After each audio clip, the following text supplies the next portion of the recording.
want to have a baby in prison. And my biggest fear was that the baby was hers. Stop it.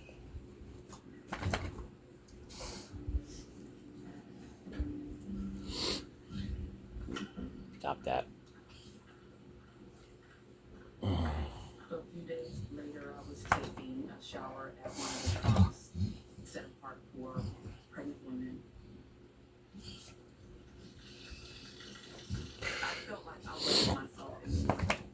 I had lost myself in so many ways. My freedom was gone. Now my body's gone. Keep it up. Here I am trapped. And Keep it Philip up. is the cause of my pain.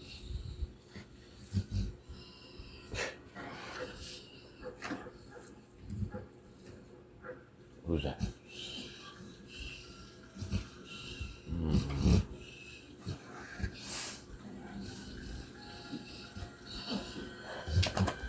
Stop. I turned around to see who hit me. It was little Hitler.